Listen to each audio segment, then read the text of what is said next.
2012 हिंदुस्तान में, बिहार में किशनगंज में 10 लाख से ज्यादा मजमा था।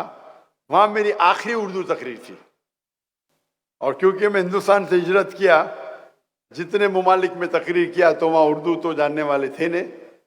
तो 12 साल बाद मैंने परसों उर्दू में तकरीर किया और उम्मीद रखता हूं कि अल्लाह सुब्हानहू व तआला मेरा साथ दे।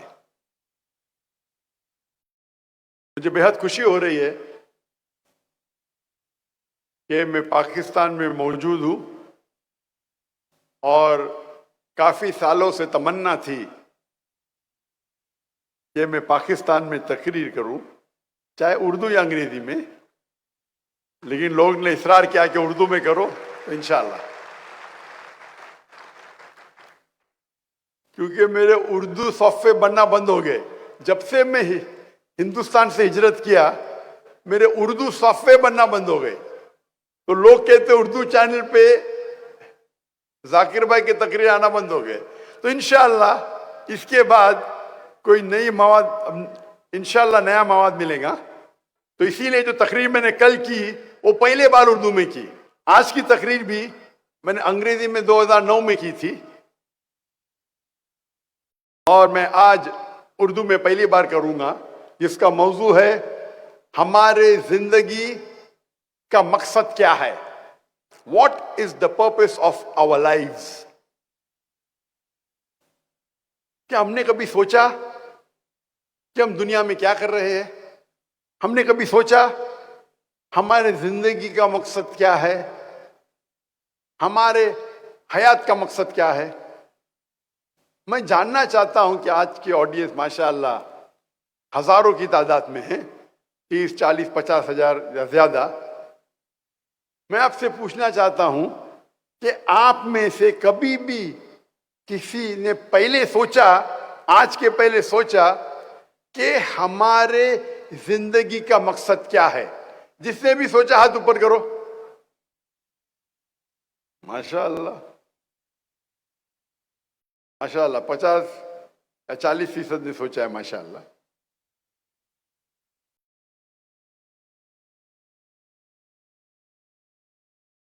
और इसका जवाब क्या है?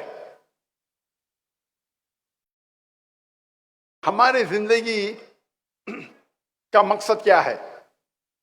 क्या हमें जरूरी है जानना हमारी जिंदगी का मकसद क्या है? मैं आपको चंद मिसाल पेश करूंगा, फिर आप ये जान सकते हैं या समझ सकते हैं कि जिंदगी का मकसद जानना जरूरी है क्या नहीं। अगर एक शख्स एक चौराहे पे आता है और एक सड़क पे गुजरने वाले आदमी से पूछता है, क्या ये सड़क किधर जा रही है? वो आदमी उससे पूछता है, आपको कहां जाना है? तो वो कहता है, किधर भी चलेगा। तो आदमी जवाब देता है, जब किधर भी चलेगा तो आप क्यों पूछ रहे क्या सड़क जाती है? आप जाइए, आप पहुंच जाएंगे किधर भी।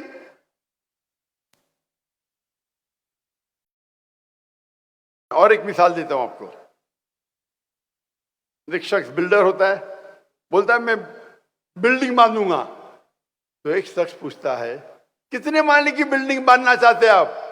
तो बोलता है मुझे पता नहीं। उस बिल्डिंग की एरिया क्या है? बोलता है मुझे पता नहीं। तो इससे जाहिर होता है कि ये दोनों शख्स के पास देयर इज नो गोल, उनके पास टारगेट ही नहीं है। पहला शख्स जो चौराहे पे जाके पूछता है सड़क कहां जा रही है, उसे पता नहीं कहां जाने का है, उसके पास गोल ही नहीं है। जो शख्स बिल्डिंग बनाना चाहता है उसको पता नहीं कितने माले की बिल्डिंग है, वो बिल्डिंग की एरिया क्या है, ही हैज नो गोल, गोल ही नहीं है। एक वक्त एक पड़ोसी अपने पड़ोसी से पूछता है, क्या आपका कुत्ता हमेशा कोई भी गाड़ी या मोटरसाइकिल जाती है तो उसके पीछे दौड़ता है? मैं सोचता हूं कि आपका कुत्ता कभी कोई गाड़ी को पकड़ेगा या मोटरसाइकिल को पकड़ेगा? तो पड़ोसी कहता है आप सोच रहे हो पकड़ेगा क्या नहीं, मैं सोचता हूं पकड़ेगा तो करेगा क्या। अगर वो गाड़ी के आगे आएगा तो करेगा क्या। तो इसे कहते हैं गोल विदाउट पर्पस। गाड़ी को पकड़ने का है, पर पकड़ने के बाद करेगा क्या, गोल विदाउट पर्पस। मिसाल के तौर पे एक शख्स से पूछते हैं कि आप ग्रेजुएशन क्यों कर रहे हैं, तो बोलता है पता नहीं। आप ग्रेजुएशन करने के बाद क्या करेंगे, बोलता है पता नहीं, बस ग्रेजुएशन करने का है। यानी ग्रेजुएशन का गोल है, ग्रेजुएशन करने का टारगेट है, लेकिन क्यों करने का उसे पता नहीं। इसे कहते हैं पर्पस विदाउट गोल, गोल विदाउट पर्पस। एक तीसरी मिसाल है कि लोग अक्सर फॉलो करते हैं ब्लाइंडली, आंख बंद करके फॉलो करते। एक शख्स से पूछते कि आप कॉमर्स में ग्रेजुएशन करें, क्यों कर रहे, क्योंकि मेरा दोस्त कर रहा है। करने के बाद क्या करेंगे, मुझे नहीं पता। एक शख्स बॉलीवुड की हिंदी पिक्चर देखता है और देखता है कि वो हीरो अमिताभ बच्चन बॉम्बे में आता है, चंद दिनों में करोड़पति बन जाता है। तो समझता है मैं भी बॉम्बे आऊंगा या मैं कराची आऊंगा, 4-5 दिन में करोड़पति बन जाऊंगा। वो पिक्चर देख के हीरो से मुतासिर होता है। एक शख्स बोलता है कि मुझे हायोंडाई i10 खरीदने का है। क्यों, क्योंकि शाहरुख खान वो गाड़ी चलाते हैं। शाहरुख खान हायोंडाई i10 चलाते हैं, इसीलिए उसे हायोंडा खरीदने का है। मैं उसे कहता हूं शाहरुख खान कभी जिंदगी में वो एडवर्टीजमेंट में पहले कभी हायोंडा में बैठा नहीं होगा ना, कब बाद में बैठेगा। वो इश्तिहार के लिए, एडवर्टीजमेंट के लिए शायद बैठा होगा। उसके पास शायद BMW होंगी या मर्सिडीज होंगी। आप शाहरुख खान को देख ले हायोंडा में बैठते, आपको हायोंडा खरीदने का है। दूसरा शख्स कहता है कि मुझे टैगोर की घड़ी खरीदने का है। मेरा क्यों, क्योंकि शाहरुख खान टैगोर की घड़ी पहनते हैं। तो इसे कहते हैं कि ब्लाइंडली फॉलोइंग।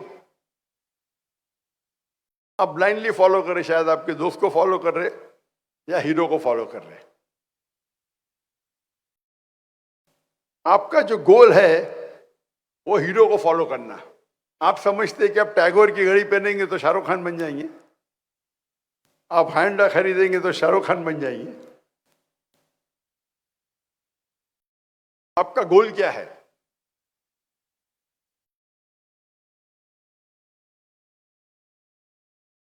और कुछ लोग का गोल होता है लेकिन नो प्लानिंग। एक शख्स कहता है, एक शख्स टेक्सटाइल की कंपनी को खरीदता है, बोलता है इसमें बहुत मुनाफा है, गोल उसके पास है, उसको धंधे में, तिजारत में मुनाफा करने का है। वो टेक्सटाइल की कंपनी खरीद लेता है। अगर उससे पूछा जाता है आप अपने कपड़े किधर बेचेंगे, बोलते हैं मुझे पता नहीं। आप रॉ मटेरियल्स टेक्सटाइल का कहां से खरीदेंगे, मुझे पता नहीं। आप किसी को अपॉइंट करेंगे, CEO को या मैनेजर को, बोलता मुझे पता नहीं। गोल तो है, मकसद तो है कि मुनाफा करना तिजारत में, धंधे में, लेकिन नो प्लानिंग, गोल विदाउट प्लानिंग। एक मिसाल दूंगा मैं। एक शख्स को साइंटिस्ट बनने का है, बोलता है मुझे दुनिया का एक सबसे बेहतरीन साइंटिस्ट बनना है। तो वो क्या करता है, वो रिसर्च करता है और तहकीकात के बाद उसे पता चलता है कि दुनिया का सबसे बेहतरीन साइंटिस्ट है आइजैक न्यूटन। उसकी तहकीक बिल्कुल सही रहती है। फिर वो क्या करता है, जिस तरीके आइजैक न्यूटन के लंबे बाल थे, कर्ली बाल, वो लंबे बाल उगाता है, कर्ली बाल उगाता है। जिस तरीके से आइजैक न्यूटन कपड़े पहनता था, वो कपड़े पहनने लगता है। जिस तरीके से वो जूते पहनता था आइजैक न्यूटन, उस तरीके से जूते पहनने लगता है, क्या वो साइंटिस्ट बनेगा? हाँ क्या नहीं? उसकी तहकीक सही थी कि आइजैक न्यूटन सबसे बेहतरीन साइंटिस्ट है दुनिया के। प्लानिंग है, गोल है, बट प्लानिंग गलत है। बाल उगाने से, कपड़े पहनने से, आइजैक न्यूटन जैसे जूते पहनने से कोई साइंटिस्ट नहीं बनता है। तो इसे कहते हैं गलत प्लानिंग। तो आज के माशरे में हम देखते हैं कि अक्सर लोग, उनके पास कोई गोल ही नहीं है। जैसे वो सड़क पे वो मुसाफिर पूछता है कि सड़क किधर जा रही है, आपको कहाँ जाना है? किधर भी गए चलेगा। उनका गोल ही नहीं, उनका टारगेट ही नहीं। कुछ लोग ऐसे हैं, गोल है लेकिन मकसद ही नहीं, कुत्ते की तरह गाड़ी के पीछे भाग रहे। पकड़ेंगे तो करेंगे क्या आप? भोगते भोगते गाड़ी के पीछे भागते, अगर पकड़ेंगे तो करेंगे क्या? यानी गोल है लेकिन पर्पसलेस गोल। कुछ लोग भीड़ को फॉलो कर रहे, दोस्त जा रहे तो हम भी जा रहे। वो हीरो को देखते हैं कि बम्बई आता है, कराची आता है, करोड़पति बन जाता है, मैं भी बन जाऊंगा। मैं टैगोर की घड़ी पहनूंगा या हैंडा गाड़ी चलाऊंगा, शाहरुख खान बन जाऊंगा। भीड़ को फॉलो कर रहे। कुछ लोग का गोल है जैसे टेक्सटाइल कंपनी खरीदने वाला, लेकिन प्लानिंग ही नहीं है। किधर से माल खरीदेगा पता ही नहीं, किधर बेचेगा पता ही नहीं, ना मैनेजर ना सीईओ। और कुछ लोग है प्लानिंग करते लेकिन गलत प्लानिंग करते। आइजैक न्यूटन बनने का तो आइजैक न्यूटन के कपड़े पहन रहे, जूते पहन रहे। तो ये हमारे माशरे में अक्सर आप देखेंगे इंसान इसी 6 किस्म में से एक किस्म में आते हैं।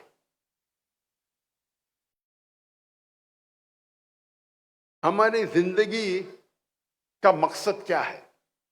आप सोच सकते हैं, अगर हम इन किस्म के लोगों जैसे होंगे तो हमारी जिंदगी का मकसद क्या है? इस सवाल का जवाब, हमारी जिंदगी का मकसद क्या है, सबसे बेहतर कौन दे सकता है? डॉक्टर जाकिर नाइक? बिल्कुल नहीं। क्या एक डॉक्टर दे सकता है? क्या एक साइकोलॉजिस्ट इस सवाल का जवाब दे सकता है? सबसे बेहतरीन जवाब इस सवाल का, हमारे जिंदगी का मकसद क्या है, कौन दे सकता है? हमारा खालिक, हमारा मालिक अल्लाह सुब्हानहू व तआला। अल्लाह सुब्हानहू व तआला से बेहतर जो हमारा खालिक है, हमारा मालिक है, क्या कौन उससे बेहतर इस सवाल का जवाब दे सकता है? हाँ या नहीं? अल्लाह ताला फरमाते हैं, इस तकरीर के शुरू में मैंने एक आयत की तिलावत की, सूरह धारियात, सूरा नंबर 51, आयत नंबर 56, आयत नंबर 56, वमा खलक़तुल जिन्न वल इंसा इल्ला लियअबुदून। कि हमने जिन और इंसान को पैदा किया ताकि वो हमारी इबादत करे। अल्लाह ताला फरमाते हैं कि अल्लाह ने जिन और इंसान को पैदा किया ताकि वो अल्लाह सुब्हानहू व तआला की इबादत करे। ये अरबी लफ्ज इबादत आता है अब्द से, मतलब स्लेव। अब्द मतलब स्लेव, जो नौकर से ज्यादा है। और इबादत का क्या मतलब है? अल्लाह की इबादत का मतलब क्या है? अल्लाह की इबादत करना मतलब, अगर आप अल्लाह सुब्हानहू व तआला के अहकामात पे अमल करते हैं, उसे कहते हैं अल्लाह की इबादत करना। जो अल्लाह ताला कुरान मजीद में फरमाते हैं उसके ऊपर आप चलते हैं तो उसे कहते हैं इबादत करना अल्लाह की। अगर आप इस्लाम के 5 बुनियादी पिलर्स, 5 पिलर्स पे अमल करते हैं, चाहे तौहीद हो, चाहे सलाह हो, नमाज, चाहे ज़कात हो, चाहे रोज़ा हो या हज हो, आप अगर उस पर अमल करते हैं उसे कहते हैं इबादत करना। आप कोई भी हुक्म अल्लाह का जो अल्लाह कुरान मजीद में फरमाते हैं या अल्लाह के रसूल के जरिए फरमाते हैं हदीस में, अगर उस पर आप अमल करते हैं उसे कहते हैं इबादत करना।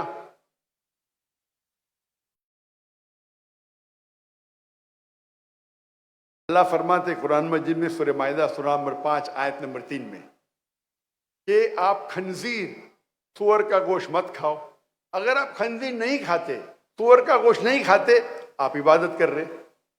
अल्लाह ताला फरमाते सूरह माइदा में सूरा नंबर 5 आयत नंबर 90 में शराब मत पियो। अगर आप शराब नहीं पीते, आप इबादत कर रहे। अल्लाह ताला फरमाते कुरान मजीद में कि सच बोलो, झूठ मत बोलो। अल्लाह फरमाते रिश्वत मत दो, चीटिंग मत करो। अगर आप सच बोलते हैं, झूठ नहीं बोलते हैं, रिश्वत नहीं देते, चीटिंग नहीं करते, आप अल्लाह की इबादत कर रहे।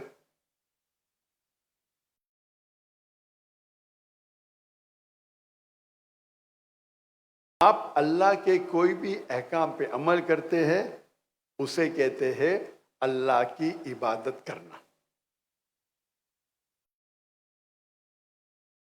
और अल्लाह सुब्हानहू व तआला कुरान मजीद में फरमाते हैं वमा खलक़तुल जिन्ना वल इंसा इल्ला लियअबुदून, सूरह दरियात सूरा नंबर 51, 51 वर्स नंबर 56 कि हमने जिन और इंसान को पैदा किया सिर्फ अल्लाह की इबादत करने के लिए।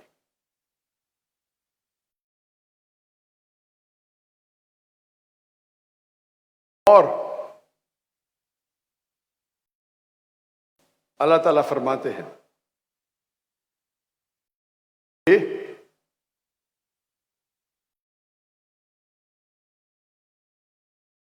अगर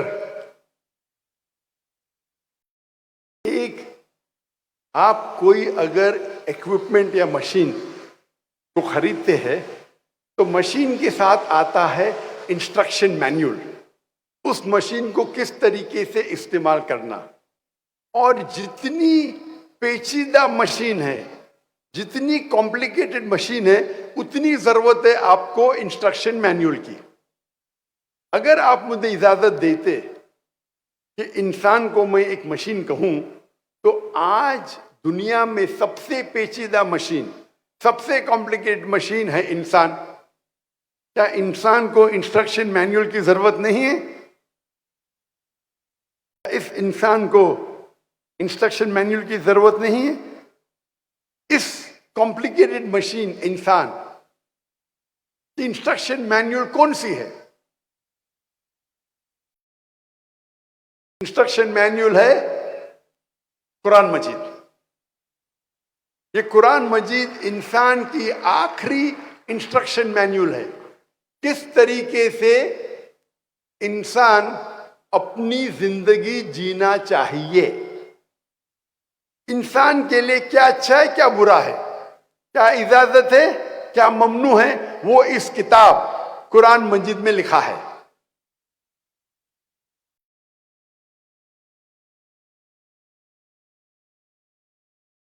ये अल्लाह का आखिरी कलाम, आखिरी वही, आखिरी नबी मोहम्मद सल्लल्लाहु अलैहि वसल्लम पे नाजिल की गई है।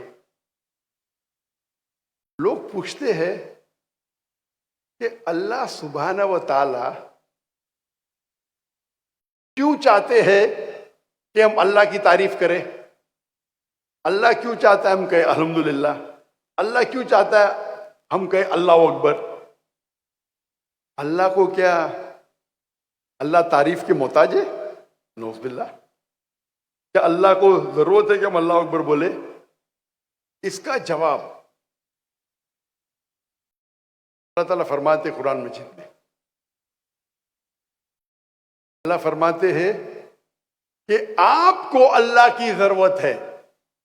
अल्लाह कोई भी चीज, अल्लाह को कोई भी चीज की जरूरत नहीं, और अल्लाह सारी तारीफ अल्लाह के लिए है। ये अल्लाह ताला फरमाते सूरह नहल में सूरह नंबर 16 में कि अल्लाह तुमको अल्लाह की जरूरत है, अल्लाह को किसी भी चीज की जरूरत नहीं, और सारी तारीफ अल्लाह के लिए। यू नीड अल्लाह सुब्हाना व तआला। Allah is free of all wants, worthy of all praises.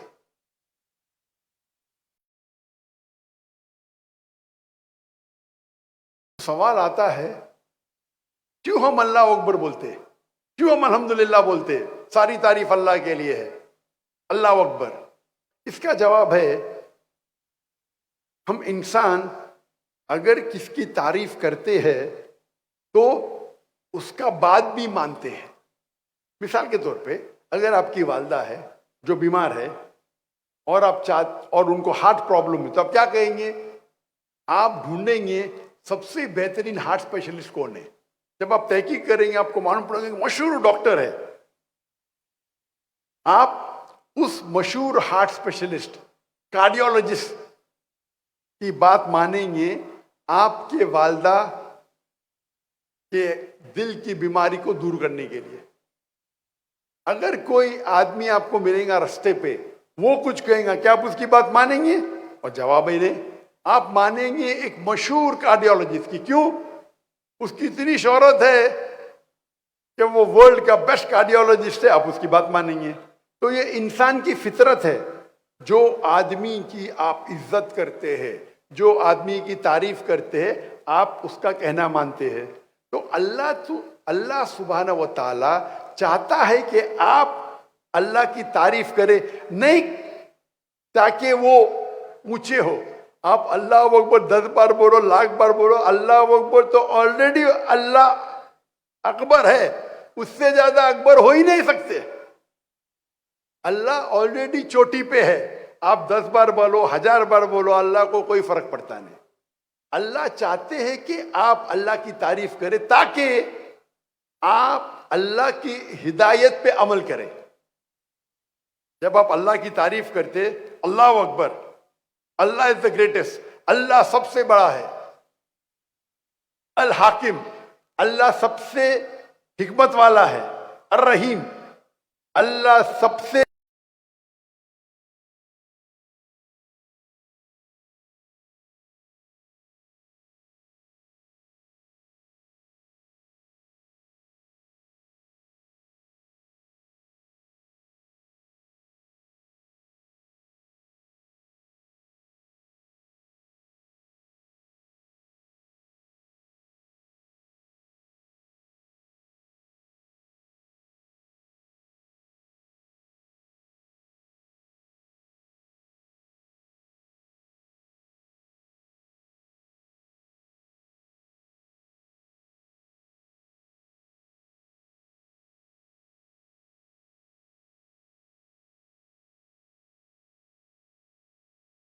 रहमत वाला है।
के नाइक साहब दुनिया के 175 से जायद ममालिक के अंदर बैनुल अक़वामी टीवी चैनल्स पर खिताब कर चुके हैं। इनकी 100 से ज़्यादा तकरीरें, मकालमे, मबाइसे और सिम्पोजियम DVDs के ऊपर भी दस्तयाब हैं।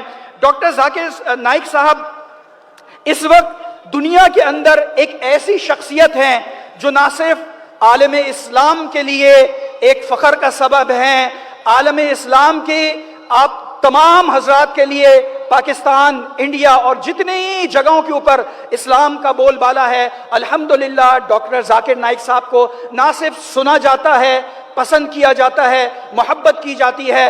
ये कराची तशरीफ लाए हैं तो कराची वालों की तरफ से जब ये माइक के ऊपर आते हैं तो इनका वो शायाने शान इस्तकबाल होना चाहिए कि इनको पता लगे कि ये शहर इल्म वालों से मोहब्बत करने वाला शहर है। डॉक्टर जाकिर नाइक साहब को मैं खिताब की दावत देता हूं, आपकी भरपूर तालियों में अपनी सीट से उठकर डॉक्टर जाकिर नाइक साहब का इस्तकबाल कीजिए।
वो सेटिंग वाले बंदे जरा प्लीज आए, मॉनिटर स्पीकर्स जो ना थोड़ा आगे करने, सेटिंग वाले बंदे, साउंड सिस्टम वाले बंदे प्लीज, इंजीनियर्स जल्दी आए, मॉनिटर स्पीकर्स दोनों करीब करने, सामने करने जाकिर भाई के सामने।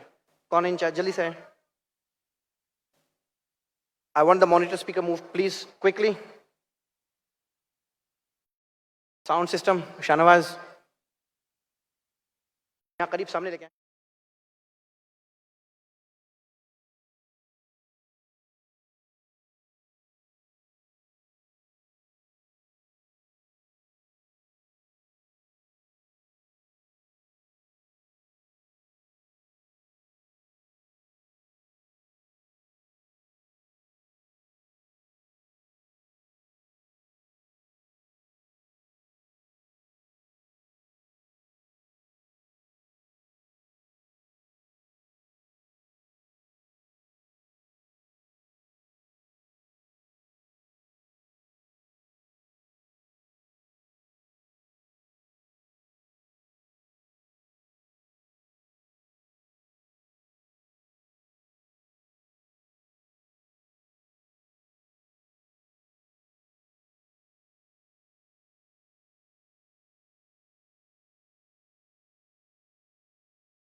आपके दुश्मन हैं। ये सारे कुरान मजीद की आयत है और इसकी कई मिसाल है कुरान मजीद में। ये सब जो नियामत अल्लाह ताला आपको दे रहा है, जब भी आपके पास नियामत, whenever you get some reward, ये नियामत दो चीज की वजह से हो सकती है। हो सकता है कि आपके लिए इनाम है, आपके लिए रिवॉर्ड है। हो सकता है आपके लिए फितना है। फितना मतलब ट्रायल। उर्दू में फितना की मानी और होती है, अरबी में और होती है। तो जब भी आपके ऊपर नियामत अल्लाह ताला बरसाता है, हो सकता है कि आपके लिए इनाम हो सकता है आपके लिए इम्तिहान हो। और जितना बड़ा इम्तिहान उतना बड़ा रिवॉर्ड है।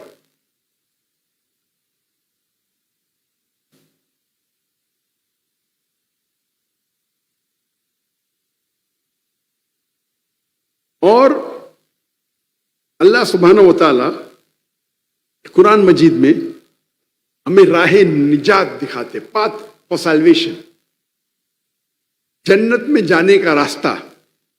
अल्लाह ताला फरमाते सूरह अल असर में, सूरा नंबर 103 आयत नंबर 1, 2, 3, वल असर इन्नल इंसान लफी खुस्र इल्ला लज़ीना आमनू व अमिलु सॉलिहाति व तवासौ बिल हक़ व तवासौ बिस सब्र।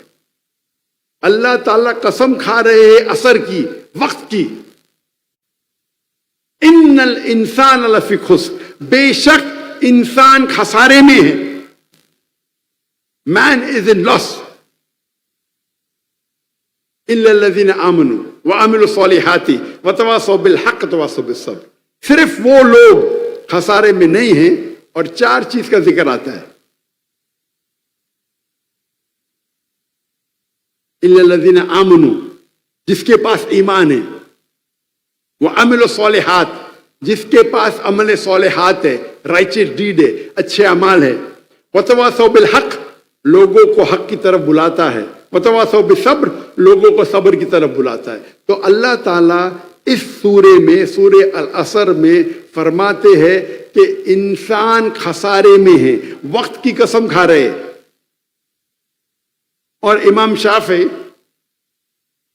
रहमुल्लाह वो फरमाते हैं कि अगर ये सूरे अल असर सिर्फ ये एक वाहिद सूरा इंसानियत पे नाजिल होता था, ये इंसान के हिदायत के लिए काफी होता है। इमाम शाफी रहमुल्लाह फरमाते, अगर ये वाहिद सूरा जिसके 3 आयतें हैं, पूरे कुरान मजीद में सेकंड शॉर्टेस्ट सूरा, छोटे सूरों में से नंबर 2 पे आता है। सूरह कौसर सबसे छोटा, अल असर दूसरे नंबर पे आता है। इतना छोटा सूरा अगर नाजिल होता था सिर्फ ये सूरा, तो इंसानियत के लिए काफी हो जाता। क्यों? आप कुरान मजीद में कई जगह पे पढ़ेंगे कि जन्नत में जाने के लिए ईमान, अमल सॉलिहात, 2 चीज, ईमान, अमल सॉलिहात। कई जगह लिखा है कुरान मजीद में, ईमान, अमल सॉलिहात। ईमान होना चाहिए, अच्छे अमाल होना चाहिए। लेकिन इस सूरे में 4 चीज का जिक्र है। अल्लाह ताला क्या करते हैं कि अमल सॉलिहात के अंदर 2 चीज का खुसूसन जिक्र करते हैं। पहले नंबर पे ईमान, दूसरे नंबर पे अमल सॉलिहात। अमल सॉलिहात में से 2 चीज का खुसूसन जिक्र करते हैं, फतवासौ बिल हक़, फतवासौ बिस सब्र। हक की तरफ लोगों को बुलाओ और लोगों को सब्र की तरफ बुलाओ। इस सूरे में अमल सॉलिहात में से 2 अमल का खुसूसन जिक्र करते। अगर इन चारों में से आपके पास एक भी मिसिंग है, एक भी मौजूद नहीं है, तो सूरे असर के हिसाब से आप जन्नत में नहीं जाएंगे।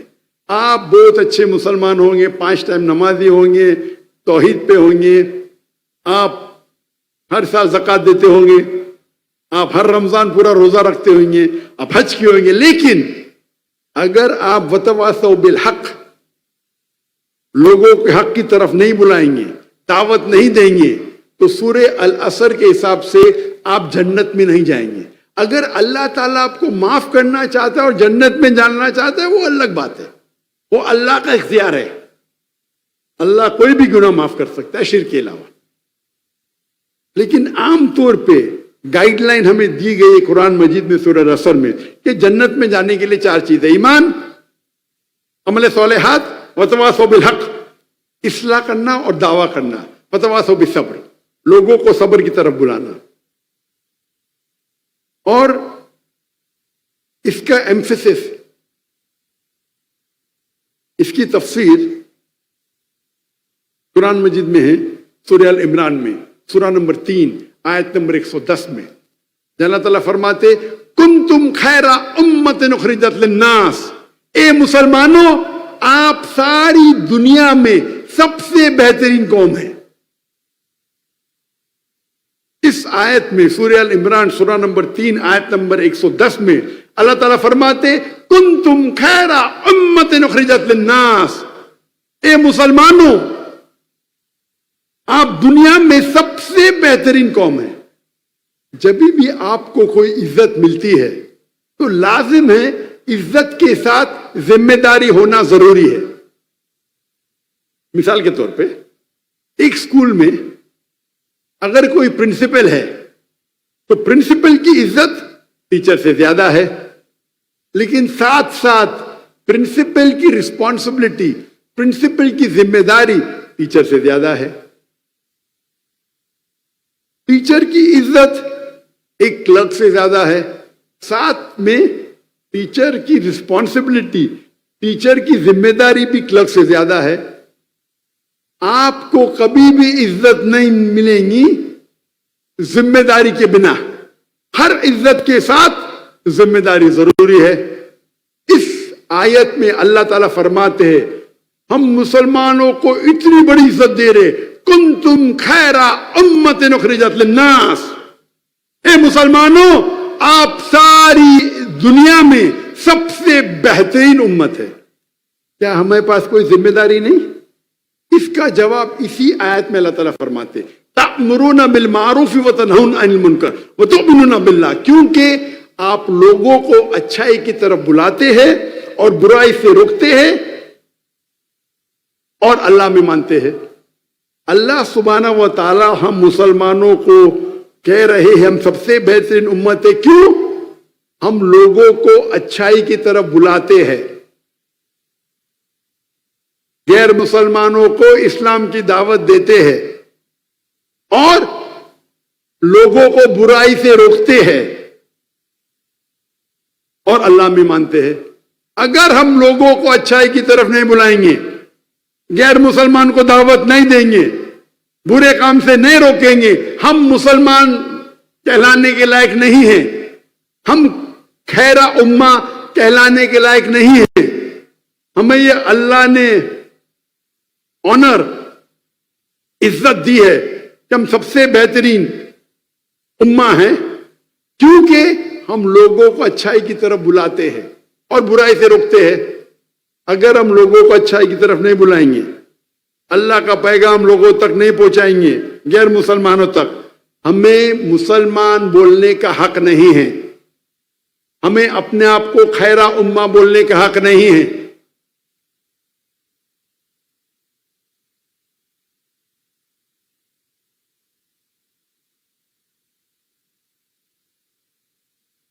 अल्लाह के रसूल फरमाते हदीस में, सही हदीस तिरमिज़ी की हदीस नंबर 2517, 2517, एक साहबा अल्लाह के रसूल के पास आके कहते हैं कि मैं मेरे ऊंट को बांधूं और फिर अल्लाह पे तवक्कुल करूं, क्या ऊंट को छोड़ दूं और फिर अल्लाह पे तवक्कुल करूं? अल्लाह के नबी मोहम्मद सल्लल्लाहु अलैहि वसल्लम फरमाते, ऊंट को बांधो और अल्लाह पे तवक्कुल करो, tie your camel and then trust in God। ये हिदायत मिलती है हमको मोहम्मद सल्लल्लाहु अलैहि वसल्लम के जरिए, सही हदीस में तिरमिज़ी की हदीस नंबर 2517, ऊंट को बांधो और फिर अल्लाह पे तवक्कुल करो। मतलब अल्लाह पे तवक्कुल करो, लेकिन ऊंट बांधना जरूरी है। उसका मतलब अल्लाह ताला फरमा रहे आखिरी नबी के जरिए, मोहम्मद सल्लल्लाहु अलैहि वसल्लम के जरिए में हिदायत दे रहे कि अल्लाह पे तवक्कुल करो, ऊंट को बांधो मतलब प्लानिंग करो, ऐसा इन्हें हवा में छोड़ दो। तो हमें प्लानिंग करना जरूरी है, गोल बनाना जरूरी है। अगर हम प्लानिंग नहीं करेंगे, हम गोल पे तवज्जो नहीं देंगे, तो हम आखिरी नबी सल्लल्लाहु अलैहि वसल्लम के हिदायत पे अमल नहीं करते।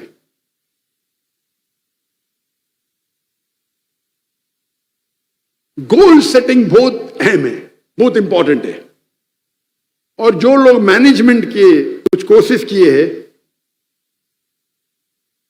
वो जानते होंगे गोल सेटिंग का एक्रोनियम है स्मार्ट, SMART। जो लोग मैनेजमेंट के कोर्सेज किए होंगे उसे कहते गोल सेटिंग स्मार्ट, SMART। लेकिन मैं खुद एक नया एक्रोनिम मैं मेरे मुसलमान भाइयों और बहनों से कहना चाहता हूं, आप इस्तेमाल कीजिए एक्रोनियम इस्लामिक, ISLAMIC।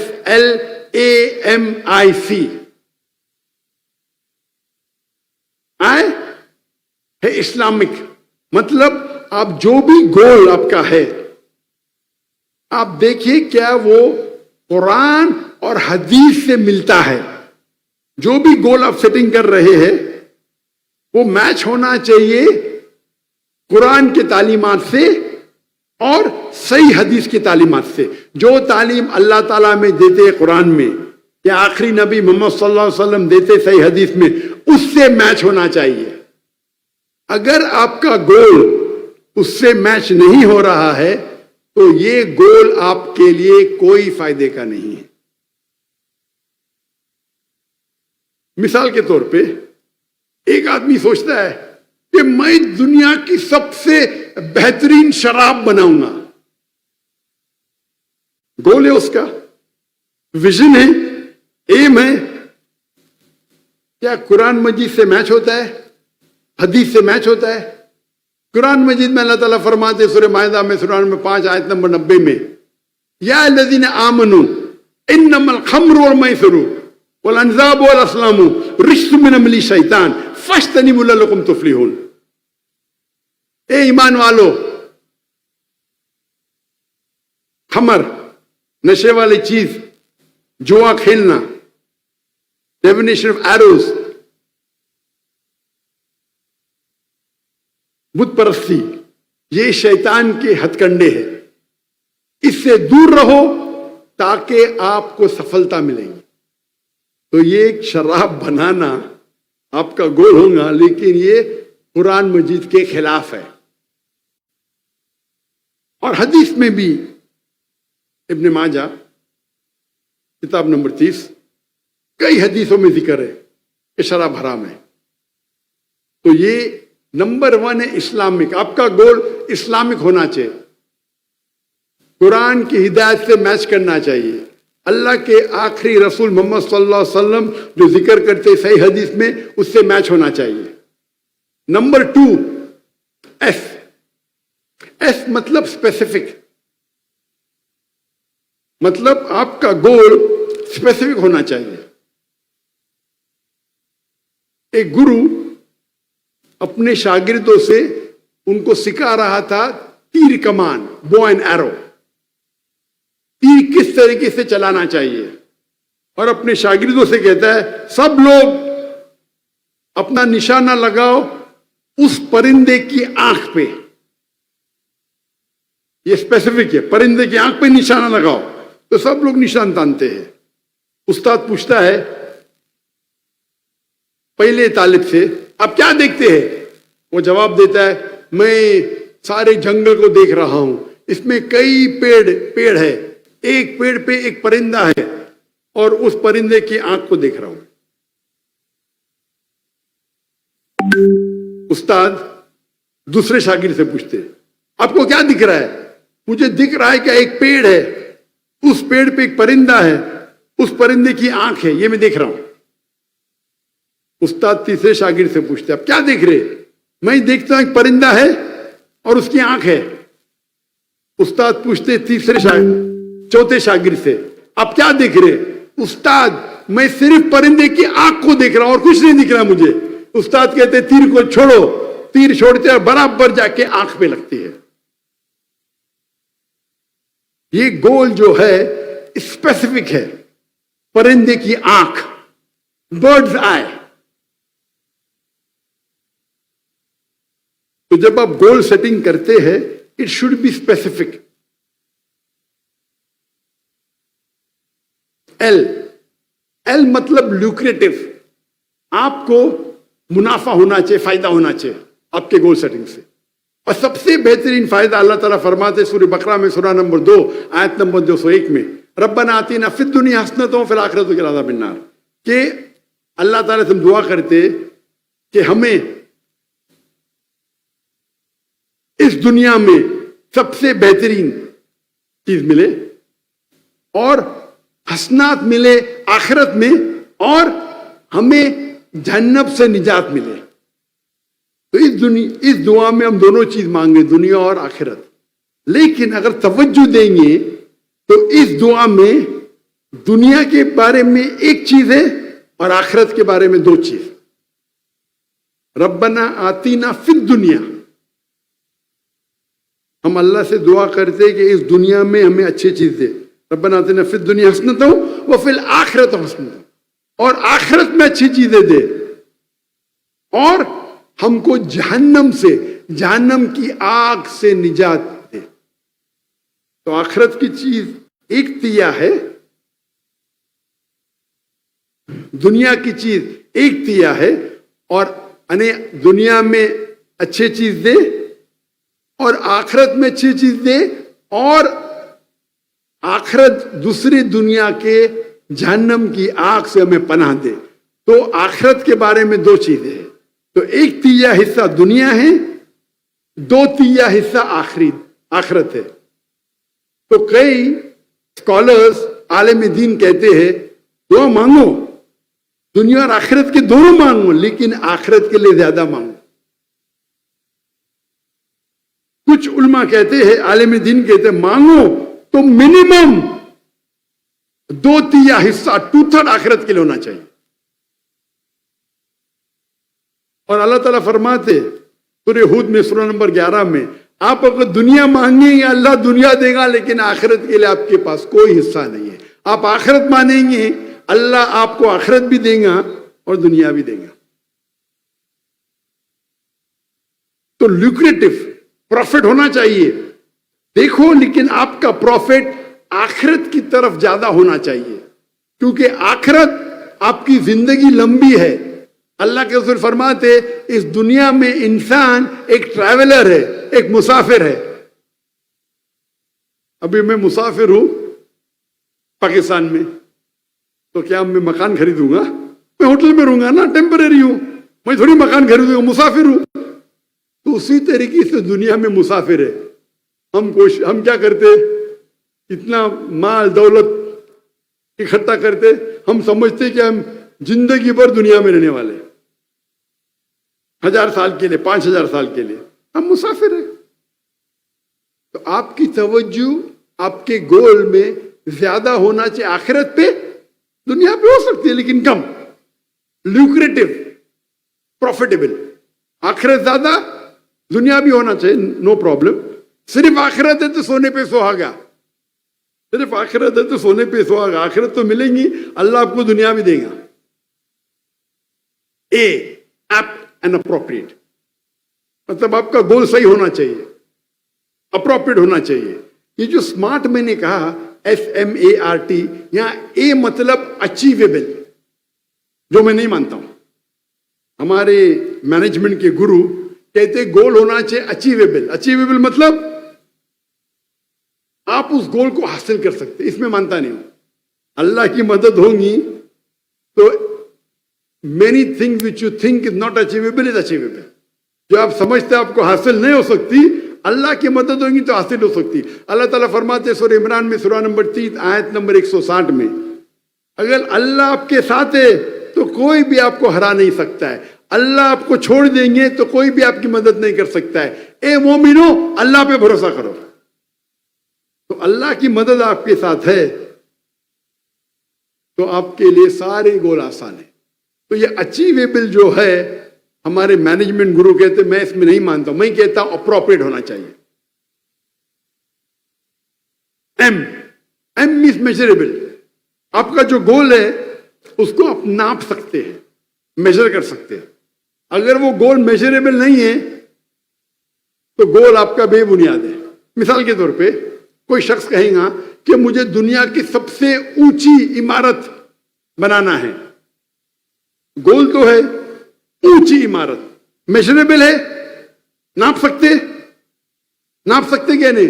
अब तहकीक करेंगे दुनिया की सबसे ऊंची इमारत कौन सी है? बुर्ज खलीफा। उसका हाइट क्या है? 834 मीटर्स। तो स्पेसिफिक 834 मीटर्स मेजरेबल है। 834 मीटर ऊंची है बुर्ज खलीफा दुबई में, दुनिया के सबसे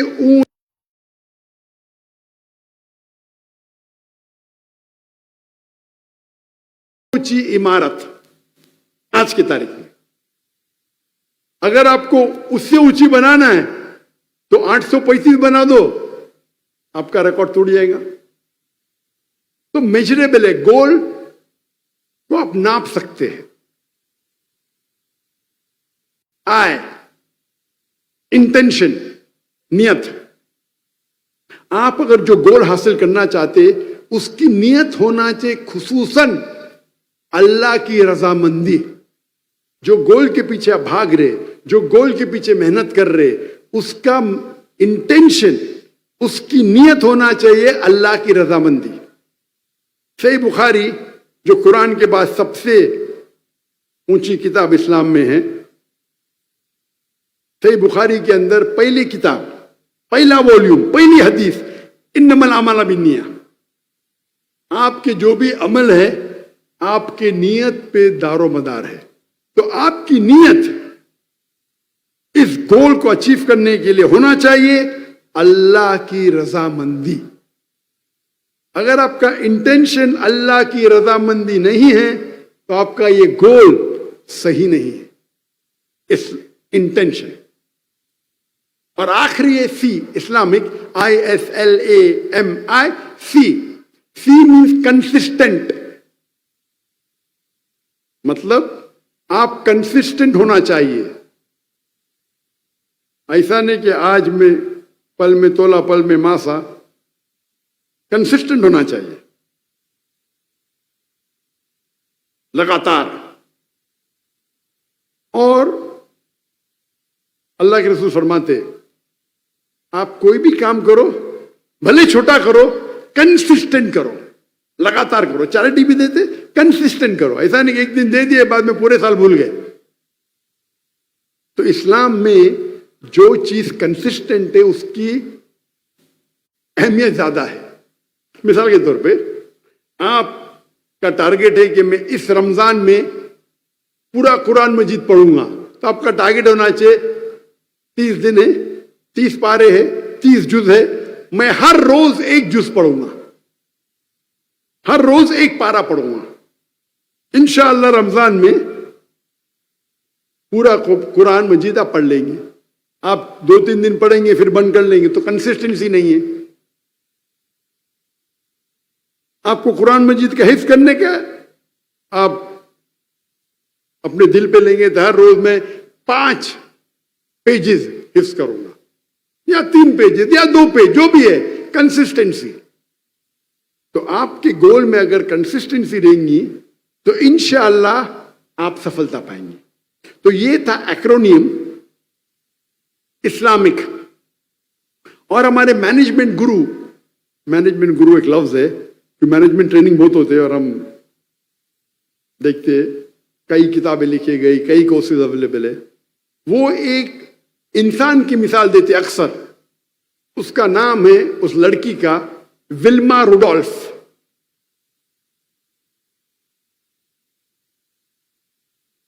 इस मजमे में किसने विल्मा रुडोल्फ का हाथ ऊपर? माशाअल्लाह, एक जन भी विल्मा रुडोल्फ का नाम नहीं, मतलब आपने मैनेजमेंट कोर्स नहीं किया है। अच्छी बात है, कुरान में अच्छा मैनेजमेंट है, तो कोई गुनाह नहीं किया आपने। लेकिन जो शख्स मैनेजमेंट कोर्स किया है, एमबीए किया है, उसे विल्मा रुडोल्फ का नाम तो मालूम होना चाहिए। मैंने मैनेजमेंट कोर्स नहीं किया, मैं तकरीर की तहकीक कर रहा था तो विल्मा रुडोल्फ को, मेरा मैनेजमेंट कुरान मजीद है। विल्मा रुडोल्फ एक लड़की थी जिसको पोलियो हुआ था, पोलियो, और डॉक्टर ने जवाब दे दिया था कि ये लड़की कभी भी अपने पैर जमीन पे रख ही नहीं सकेंगी। वो ब्रेसिस पहनती थी, वो पोलियो वाले पहनते, ब्रेसिस बोलते हैं अंग्रेजी में, मतलब अपने पैर पे कोई एक इक्विपमेंट होता है, उसे कहते हैं ब्रेस। तो डॉक्टर ने कहा ये लड़की कभी भी अपने पैर अपनी जमीन पे नहीं रख सकती। लेकिन उनकी जो वालदा थी, उनकी अम्मी थी, वो बहुत माशाअल्लाह, उनका जो था हौसला,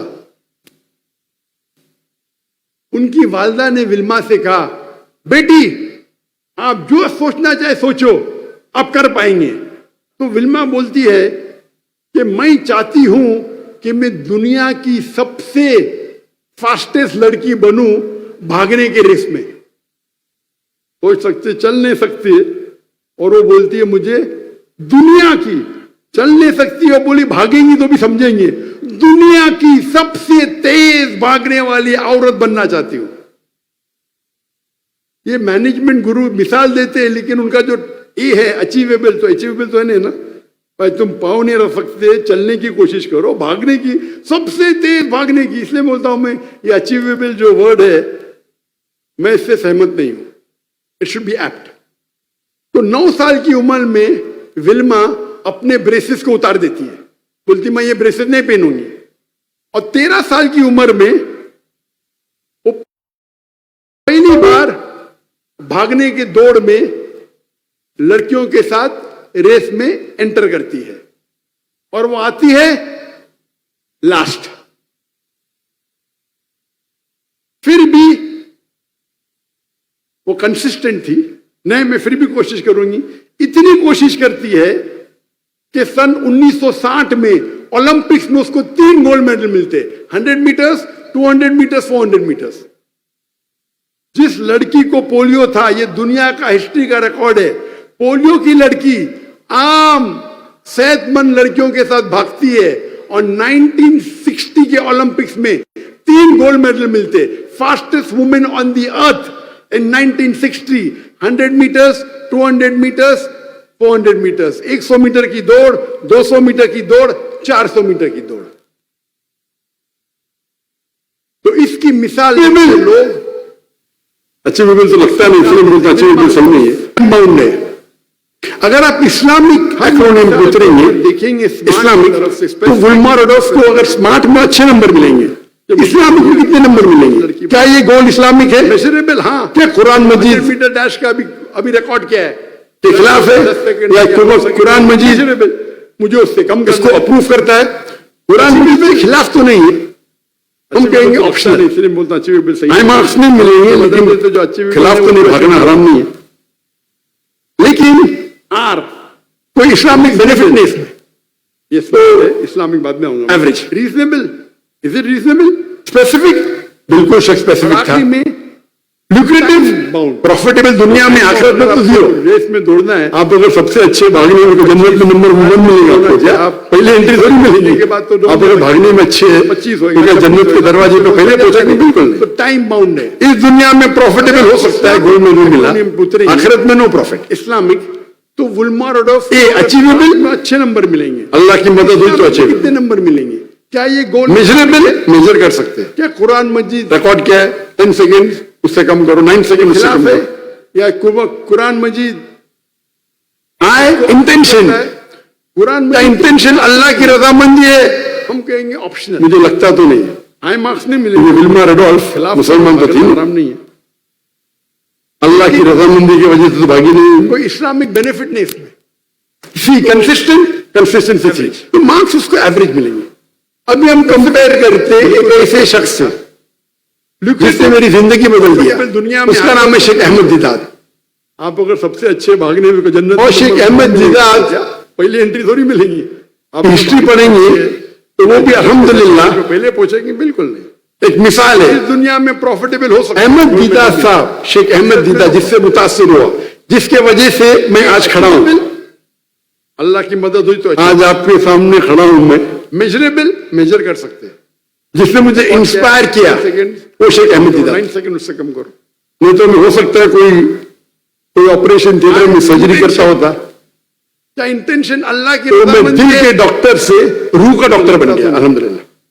from doctor of body to doctor of soul. Allah की रजामंदी की वजह से भागी नहीं। मैंने चुना था डॉक्टर बनने के लिए क्योंकि मैं समझता था डॉक्टर बनना सबसे अच्छा पेशा है। अच्छी बात है, लेकिन सबसे अच्छा नहीं बदल दिया।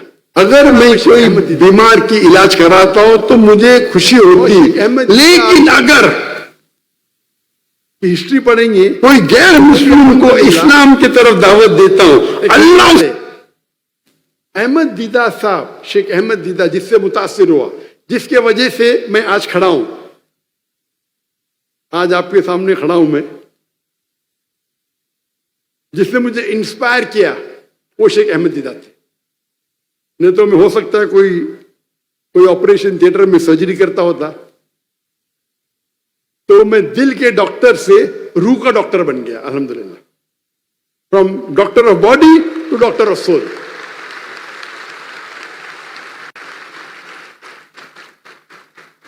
मैंने चुना था डॉक्टर बनने के लिए क्योंकि मैं समझता था डॉक्टर बनना सबसे अच्छा पेशा। अच्छी बात है, लेकिन सबसे अच्छा नहीं है।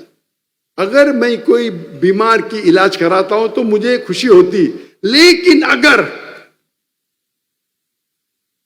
कोई गैर मुस्लिम को इस्लाम की तरफ दावत देता हूं, अल्लाह उसे हिदायत देता है, तो जो खुशी होती दिल में वो बीमार को अच्छे करने से लाखों गुना ज्यादा है। और अल्लाह ताला फरमाते एक शख्स को अगर आप गैर मुस्लिम को मुस्लिम बनाते तो वो नियामुल हुर्म है, मतलब वो लाल रेड कैमल के बराबर है, एक लाल ऊंट के बराबर है। लाल ऊंट उस वक्त आज कहेंगे आज की रोल्स रॉय, या मैं कहूंगा बुगाटी, और बुगाटी पे बाद में आई हम। बुगाटी बहुत कम लोग जानते, रोल्स रॉय तो काफी लोग जानते। कौन जानते बुगाटी क्या है? ओ माशाअल्लाह।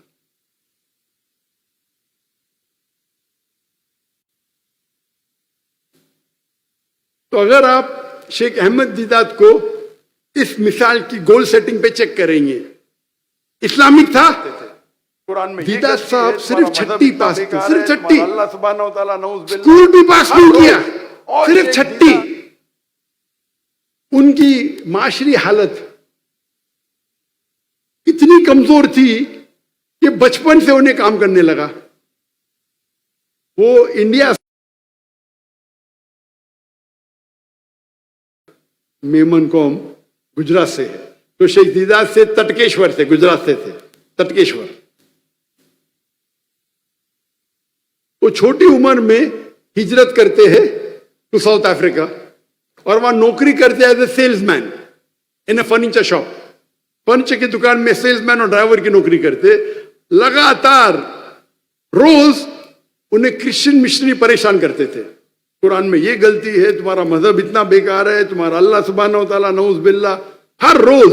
और शेख दीदात उसे सह नहीं सकते थे। ये मेरे दिन को मैं छठी पास हूं, मुझे आके कुरान के खिलाफ बात करते, मेरे आखिरी नबी के खिलाफ बात करते, बोलते कुरान में ये गलती है, कुरान में वो गलती है, तुम्हारा दीन नऊज़ बिल्लाह बेकार है।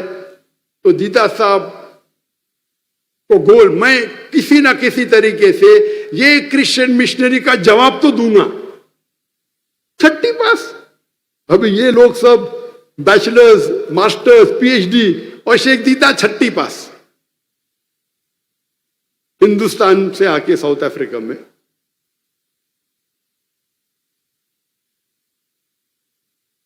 और अल्हम्दुलिल्लाह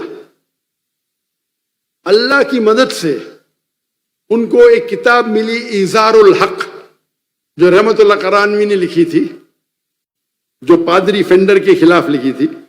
अंग्रेजी में किताब मिलती है इज़ारुल हक, उसका तर्जुमा, अरबी किताब का तर्जुमा अंग्रेजी में, और वो पढ़ते हैं और उसमें कई क्रिश्चियन मिशनरी के जो अटैक्स है इस्लाम के खिलाफ, उसके जवाब उसमें रहते। वो पढ़ते और बोलते चलो शुरू हो जाओ। अकेले शख्स, छठी पास और कई क्रिश्चियन मिशनरी के साथ 1-to-1 डिबेटिंग शुरू। डिबेटिंग करते करते इतने मशहूर हो जाते क्या वो स्टेज पे बात करने लगते, फिर पादरी से डिबेट करते। 1980s में उनको रिक्वेस्ट आता है डिबेट करना रेवरेंड जिमी स्वैगट। रेवरेंड जिमी स्वैगट उस वक्त 1984-82 उस वक्त वो क्रिश्चियन मिशनरी के सबसे बिगेस्ट टेलीवेंजलिस्ट थे। वो स्टेज पे बात करने में दुनिया में सबसे माहिर थे। और दीदा साहब भी मशहूर हो रहे थे। और इस डिबेट के पहले वो आते पाकिस्तान में, डिबेट के चंद महीने पहले वो आते पाकिस्तान में। पाकिस्तान में भी मजमा माशाअल्लाह हजारों का था। उस मजमे में दीदाद साहब के फैन कहते हैं, Sheikh Deedat, I request you not to debate with reverend Jimmy Swaggart. Deedat sahab के चाहने वाले पाकिस्तानी अंग्रेजी में कहते हैं दीदाद साहब से, Sheikh Deedat, I request you not to debate with Jimmy Swaggart. मैं आपसे इल्तिजा करता हूं कि आप जिमी स्वैगट से मुनाजरा मत करो, वरना ही विल चू you and spit you aside. वो आपको चबाएगा और थूक देगा। आप सोचिए दीदात का मन उस वक्त क्या। वो आता है पाकिस्तान में तकरीर करने के लिए, अभी भी तकरीर मौजूद है, और उसके चाहने वाले कहते मैं आपका फैन हूं, लेकिन मैं जिमी स्वैगट को जानता हूं, मेरी इल्तिजा है कि आप जिमी स्वैगट से डिबेट मत करो। वो दुनिया का सबसे माहिर स्पीकर है, वो आपको चबाएगा और थूकेगा।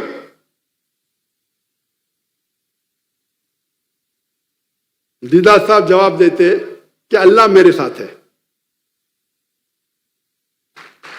छठी पास, एक छठी पास करने वाला इंसान, उसके चाहने वाला बोल दे आपको चबा के थूकेगा, उसके दिल पे क्या बीतती होगी सोचो। मजमा इतना बड़ा। मैं उस पाकिस्तानी को दोषी नहीं ठहरा रहा हूं, उसने दीदाद साहब की मोहब्बत में कहा, लेकिन उसको पता नहीं अल्लाह ताला फरमाते सूरह इमरान में सूरह नंबर 3 आयत नंबर 54 में 54 में, मकरू मकर अल्लाह वल्लाहु खैरुल माकिरीन। इन लोग ने प्लान किया, काफिरों ने, अल्लाह ने प्लान किया। अल्लाह सबसे बेहतरीन है प्लान करने में। दीदा साहब जाते हैं लुइसियाना, और डिबेट अभी भी मौजूद है, और वहां डिबेट करते, उसका टॉपिक होता है is the Bible God's word, क्या बाइबल खुदा का कलाम है। और उसके शहर में, जिमी स्वैगट के शहर में, उसके मजमे में उसके साथ मुनाजरा करते हैं और उसे शिकस्त देते हैं अल्हम्दुलिल्लाह।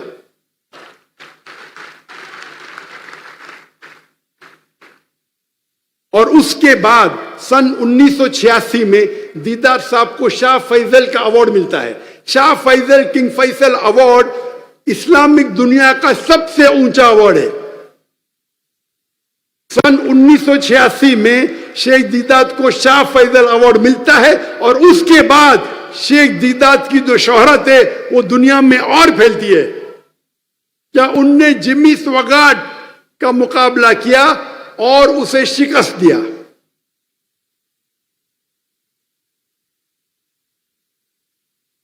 अगर आप देखेंगे विल्मा रुडोल्फ और शेख दीदात की मिसाल, शेख दीदात का अगर आप गोल सेटिंग देखेंगे, इस्लामिक था कि नहीं? बेशक इस्लामिक था। नंबर 2 मिलता है, और उस मुझे तो जाके बिल्कुल स्पेसिफिक। मेरी जिंदगी का मकसद है ये जो क्रिश्चियन मिशनरीज है टारगेट जो उनको है, हमारे जो मुसलमान को एक परेशान कर रहे, उन्हें मुंह तोड़ जवाब देना डरबन चाहिए। में स्पेसिफिक था। साउथ अफ्रीका में उनके पादरी से Liberatives? मुनाजरा करो। अल्लाह ने उन्हें दुनिया के सबसे बड़े क्रिश्चियन टेलीवैंजलिस्ट से मुनाजरा करा दिया, मेजरेबल, सबसे बेहतरीन को शिकस्त दी। इंटेंशन, इंटेंशन क्या थी? शेख दीदात की नियत क्या थी? अल्लाह की रजामंदी। अगर वो अल्लाह के खिलाफ जो तोहमत है उसका जवाब देते, कुरान के खिलाफ जो लोग कुरान की तौहीन करते उसका जवाब देते, उनकी नियत तो साफ थी, अल्लाह और अल्लाह के रसूल की इताअत करे और उनके खिलाफ जो इल्जामात है उनका जवाब दे, खुसूसन ईसाई लोग के साथ। सी वॉज ही कंसिस्टेंट? क्या वो कंसिस्टेंट है? बेशक शुरू किए और लगातार 40 साल के बाद अल्लाह ने उन्हें वो चोटी पे पहुंचाया। अगर आप कंपेयर करेंगे विल्मा रिडोल्फ और शेख अहमद दीदात, शेख अहमद दीदात का मयार तो कुछ और है।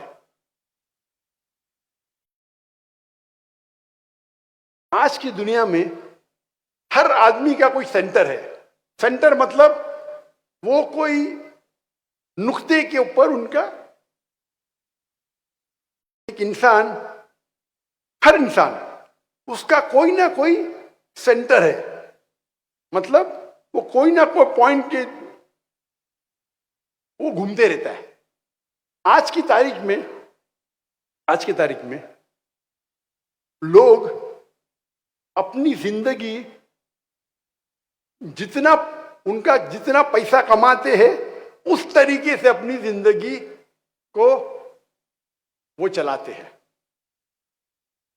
आज की तारीख में अक्सर 90% बोलो, 95% बोलो, इंसान जितना पैसा कमाते उस तरीके से वो कपड़े पहनेंगे, उस तरीके से उनकी गाड़ी होगी, उस तरीके से उनका घर होगा। हाँ कि नहीं? हाँ कि नहीं? माशाअल्लाह। अक्सर चाहे पाकिस्तान में हो, हिंदुस्तान में, अमेरिका में हो, जितना पैसा कमाएंगे उस तरीके से उनकी जिंदगी बदलेंगे। चंद आपको 2-1% मिलना मुश्किल है जो अपनी जिंदगी अपनी कमाई के हिसाब से नहीं बिताते हैं। हालांकि होना चाहिए, आपकी जिंदगी बिताने का एक आपकी कमाई से लेना देना क्या है? आप अपनी जिंदगी बताओ जैसा बिताना चाहते, कमाई से लेना देना क्या है? तो क्योंकि आपकी जिंदगी कमाई पे है तो अक्सर इंसानों का पूरा सेंट्रल पॉइंट है कमाई। मैं कितना कमाऊंगा उस तरीके से मैं पढ़ाई करूंगा, उस तरीके से ग्रेजुएशन करूंगा, उस तरीके से धंधा करूंगा। ज्यादा पैसे तो गाड़ी अच्छी लूंगा। पूरा उनका मार दारो मदार कमाई पे है। आप देखना चाहते आदमी अमीर है कहने, उनका रहना सहना देख लो, आपको पता चल जाएंगे। कम लोग हैं जो देखने के बाद भी आपको पता नहीं चलेगा उनकी कमाई कितनी है। अभी हम डिस्कस करेंगे सेंटर के बारे में। कुछ लोगों का सेंटर होता है सेल्फ, खुद, सेल्फ सेंटर्ड। सेल्फ सेंटर्ड मतलब उनका पूरा सेंटर मैं। वो सेल्फ सेंटर्ड आदमी खाली अपनी अच्छाई चाहता है, वो उसको कोई फिक्र नहीं पड़ता बाजू लोग क्या कर रहे हैं, चाहे भूखे मर रहे नहीं मर रहे, मैं तो मेरे बारे में सिर्फ चाहता हूं मेरा अच्छा हो, बाकी लोग गए भाड़ में। इसे कहते सेल्फ सेंटर्ड। कुछ लोग हैं जो फैमिली सेंटर्ड है। मेरी जिंदगी का मकसद है कि मेरी फैमिली को खुश रखूं।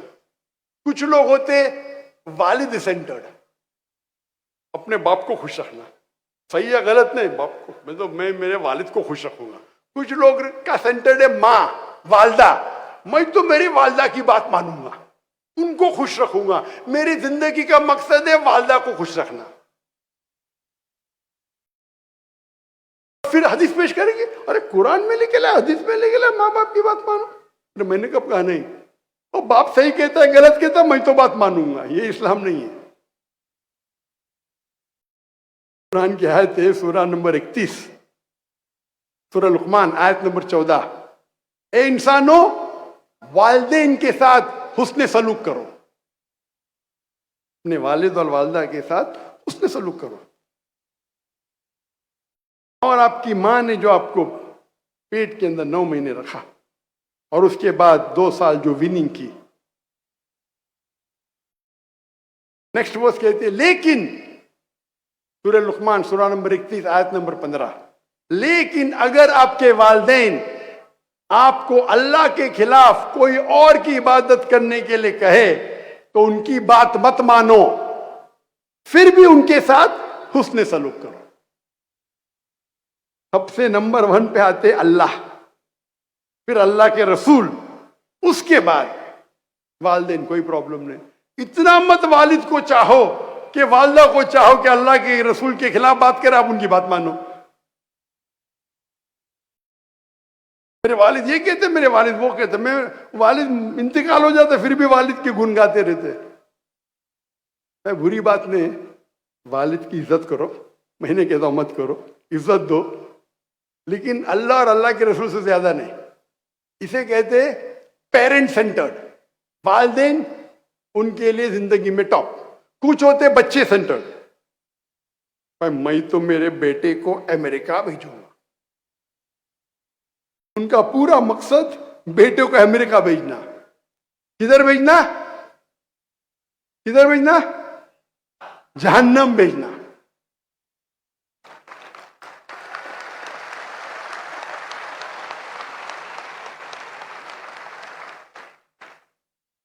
मैं अक्सर दौरा करता हूं गल्फ कंट्री का। मैं गल्फ कंट्री का दौरा करता हूं और छह ममालिक में, तो नाम नहीं लूंगा, 6 के 6 ममालिक में करता हूं। और अक्सर, और वहां भी गल्फ कंट्री में तो माशाल्लाह पाकिस्तान हिंदुस्तानी तो है, लेकिन जो अरब है, अरबों भी मुझे चाहते हैं।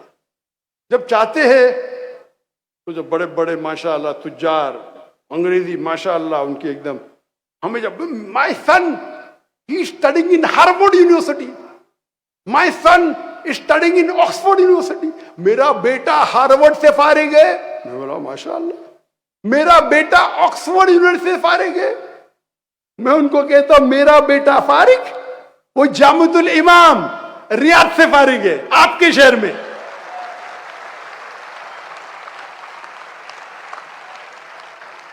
हिंदुस्तान में पैदा हुआ, बंबई में पैदा हुआ, बचपन से अरबी जबान सिखाई, अमेरिका नहीं भेजा, डॉक्टर ने बनाया, आपके मुल्क रियाद में भेजा, जो मेरे नजदीक की सबसे बेहतरीन इस्लामिक यूनिवर्सिटी है, जामिअतुल इमाम मोहम्मद बिन सऊद यूनिवर्सिटी।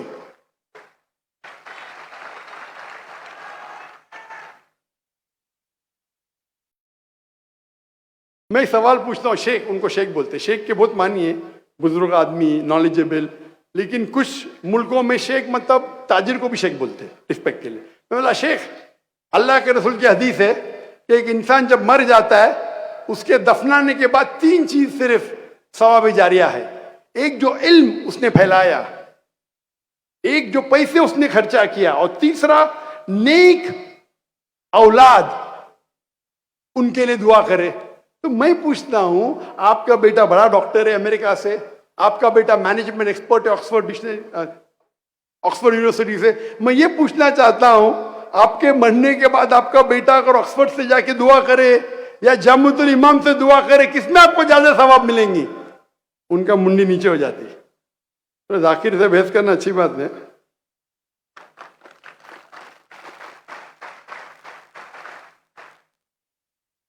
मेरे बेटे ने बचपन से स्कूल से, हमारी स्कूल में 2 जबानों में तालीम हासिल की, अंग्रेजी और अरबी। जब ए लेवल पास किया यूके यूनिवर्सिटी की, मेरे दोनों बेटियां, मेरे बेटे फ्रॉम 3 साल की उम्र से अरबी और इंग्लिश जबान में पढ़ाई की है। बट ए लेवल पास करने के बाद ग्रेजुएशन मेरे बेटे ने सिर्फ अरबी में किया, अंग्रेजी में नहीं। मास्टर्स किया अरबिक में, अंग्रेजी में नहीं, क्योंकि मुझे अरबी जबान पे महारत नहीं है। मैं जानता हूं मेरी कमजोरी, मैं चाहता हूं कि मेरे बेटे को मैं मेरे से अच्छा बनाऊं, अच्छा बनाने के लिए तालीम काफी नहीं, नंबर 1 अल्लाह की मदद। तो तालीमात के सिलसिले में, फैसिलिटी के सिलसिले में मेरे से कम लाख गुना ज्यादा फैसिलिटी दिया मैंने, लाख गुना बेशक। लेकिन जब तक अल्लाह की आई मदद है, लेकिन जब तक जितनी मदद मुझे आए उतनी नहीं आएंगी, तो मैं कहता हूं कि अल्लाह पे भरोसा करो, अल्लाह पे ईमान लाओ, अल्लाह पे तकवा करो। आप यूनिवर्सिटी आपको माहिर नहीं बनाएंगे, वो तो डिग्री है बस लोग को दिखाने के लिए। शेख दीदात के पास कोई डिग्री नहीं थी,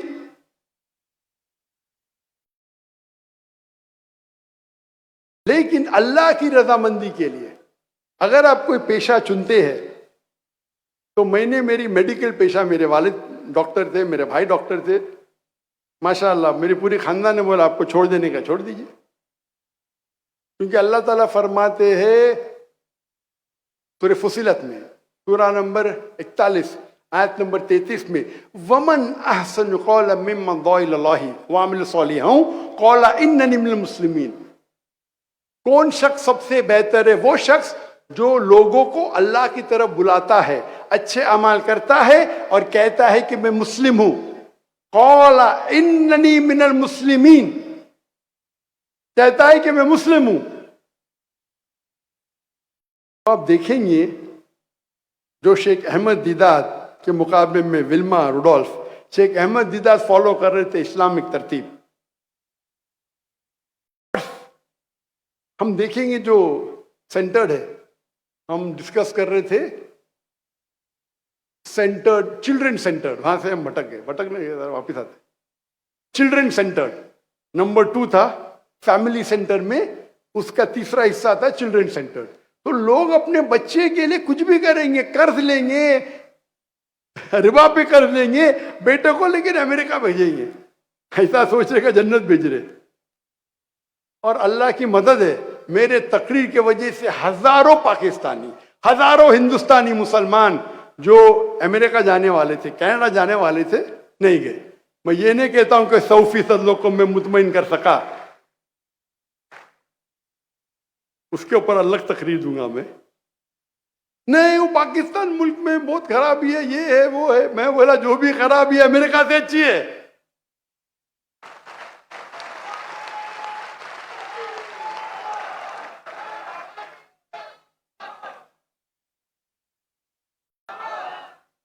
इसके ऊपर तो मेरी तकरीर है जो अभी मौका नहीं है। मैं बोला मुसलमान को एक मुस्लिम मुल्क छोड़ के दूसरे मुल्क जा सकते, दूसरे मुस्लिम मुल्क, लेकिन एक गैर मुस्लिम मुल्क, ये तो मेरे हिसाब से इजाजत ही नहीं है। वो जाते पैसे के लिए, पैसे कमाने के लिए, नाम कमाने के लिए। कोई मुस्लिम शहर जाते मुझे कोई एतराज नहीं। इसके ऊपर तो लंबी मैंने तकरीर की, लेकिन वक्त अभी है नहीं। लेकिन अल्लाह के फजल से माशाअल्लाह हजारों की तादाद में जो ले चुके थे वीजा, जो ग्रीन कार्ड, जो भी कार्ड बोलो आप। मैं बोला मैं पाकिस्तान गया नहीं उस टाइम की बात है, लेकिन मैं जानता हूं जो भी हालात है, पाकिस्तान में रह के जन्नत में जाने के चांसेस बनिस्बत अमेरिका से तो सैकड़ों गुना ज्यादा है।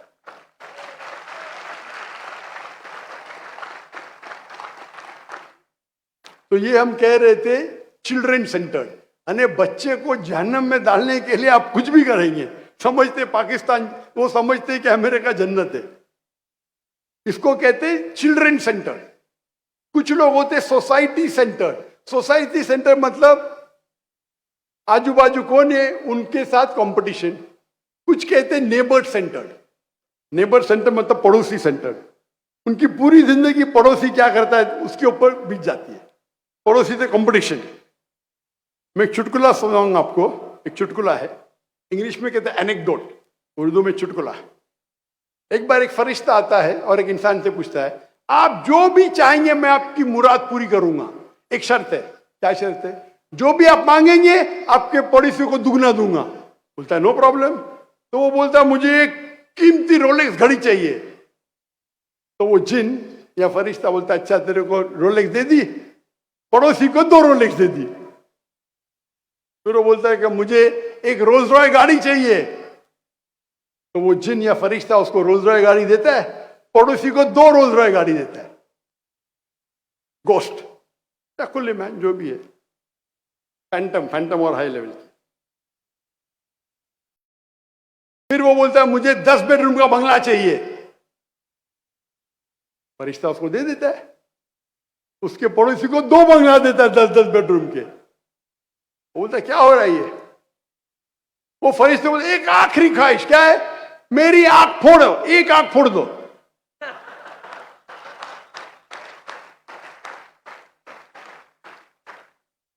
आज का हालत यही है, उसको अपने से देखो, पड़ोसी से जीतना चाहिए। मेरी एक आंख फूटेंगी, पड़ोसी की दोनों आंख फूटेंगी, पाला जिंदगी सफल, जन्नत मिल गई। इसे कहते हैं पड़ोसी सेंटर्ड, यानी पूरी अपनी जिंदगी पड़ोसी की घूम रही है। पड़ोसी क्या करता है? मैं पड़ोसी से कंपटीशन ले रहा हूं। तो फरिश्ते को बोलता है मेरी आंख फोड़, मेरे पड़ोसी की दोनों आंख फूट जाएगी। ये हालत है हमारे आज के माशरों में, और कई मुसलमान भी ऐसे हैं। माफ करना, नहीं होना चाहिए, है लेकिन कुछ लोग है एनिमी सेंटर्ड। एनिमी सेंटर्ड में मेरा दुश्मन क्या कर रहा है, मेरे दुश्मन मेरी प्लानिंग क्या कर रहा है, मेरे खिलाफ क्या कह रहा है, तो मैं उसका रिप्लाई करूंगा। सोशल मीडिया में दिया तो मैं उसका जवाब दूंगा। एनिमी सेंटर्ड, मेरा दुश्मन क्या, उसकी पूरी जिंदगी दुश्मन क्या कर रहा है उसके अंदर बीत जाती है। माशाअल्लाह, मैं दावती मैदान में मेरे चाहने वाले करोड़ हुए तो दुश्मन भी है ना हजारों भाई, है ना। अगर मैं उनके पीछे भागते रहूं तो दावती काम छोड़ने पड़ेगा ना। एक कहावत है, when people throw stones at you, raise yourself so high so that the stone doesn't reach you। अगर कौन आप पे पत्थर फेंकता है, अपने आप को इतनी ऊंचाई पे पहुंचाओ कि पत्थर आप तक नहीं पहुंचे।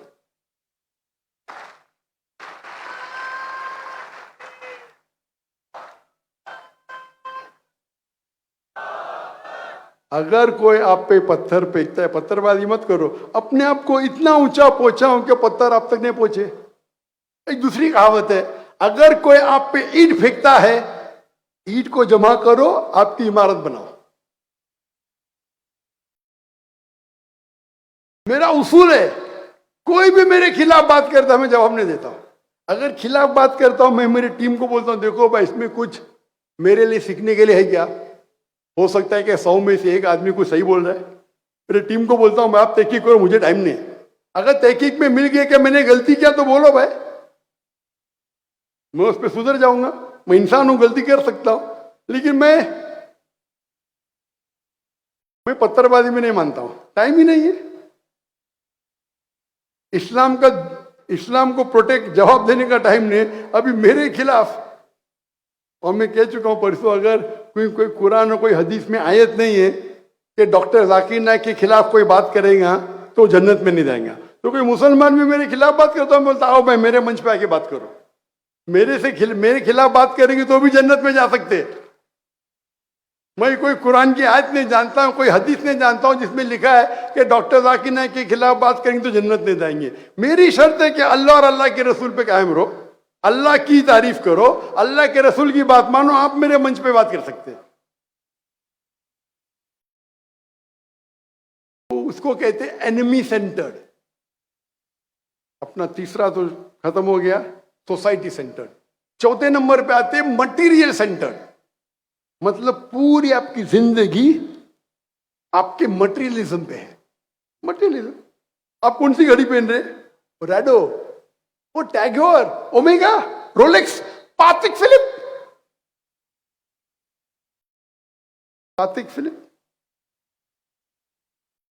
रोलेक्स तो सब लोग जानते हैं। पातिक फिलिप,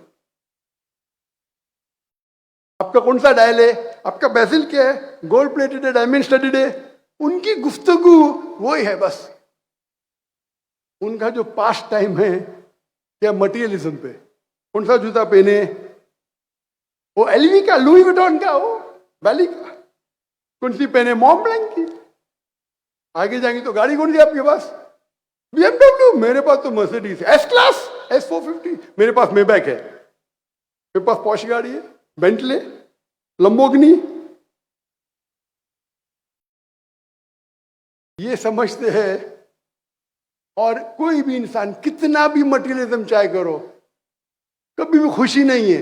हर एक का लेवल होता है, आपका ब्रैकेट क्या है, कौन से लेवल पे। और अल्लाह ने मुझे माशाअल्लाह तौफीक दिया। मैं तो भाई गरीब इंसान झाड़ू वाले के साथ रहता हूं और बादशाह के साथ भी टाइम गुजारा हूं, बिलियनर के साथ टाइम गुजारा हूं, गरीब इंसान के साथ टाइम गुजारा। आप हाई लेवल आपका हाई जाएगा। आपके पास यॉट कौन सी है, कितनी बड़ी है? आपके पास प्लेन कौन सी है? प्राइवेट जेट प्लेन है, कितनी इंजन की है? गल्फ स्ट्रीम में। ये तकरीर में क्या था बंबई में 2009 में हमारे पीस कॉन्फ्रेंस में, और माशाअल्लाह फ्रंट रो पे तो कई बिलियनर थे दुनिया भर से, पाकिस्तान से नहीं थे, मगर पाकिस्तान लोग मुंबई नहीं आते। आपके पास घड़ी होगी तो एक घड़ी नहीं होगी, 4, 5, 10 घड़ी होंगी लिमिटेड एडिशन की। मैं आज घड़ी पहना तो कल वो शख्स वापस आने वाला है, सेम घड़ी तो पहन नहीं सकता हूं ना, वो देखेगा। मेरी घड़ी 1400 रुपए की, $30 की, सेम टाइम दिखाती है। इनकी घड़ी $10,000, $20,000। अल्लाह ने मुझे तौफीक दे, सब मुझे गिफ्ट मिले, रोलेक्स मिले, सब मिले, LV बैग भी मिली, मॉबलैंक भी मिली, कभी पहनता ही नहीं हो।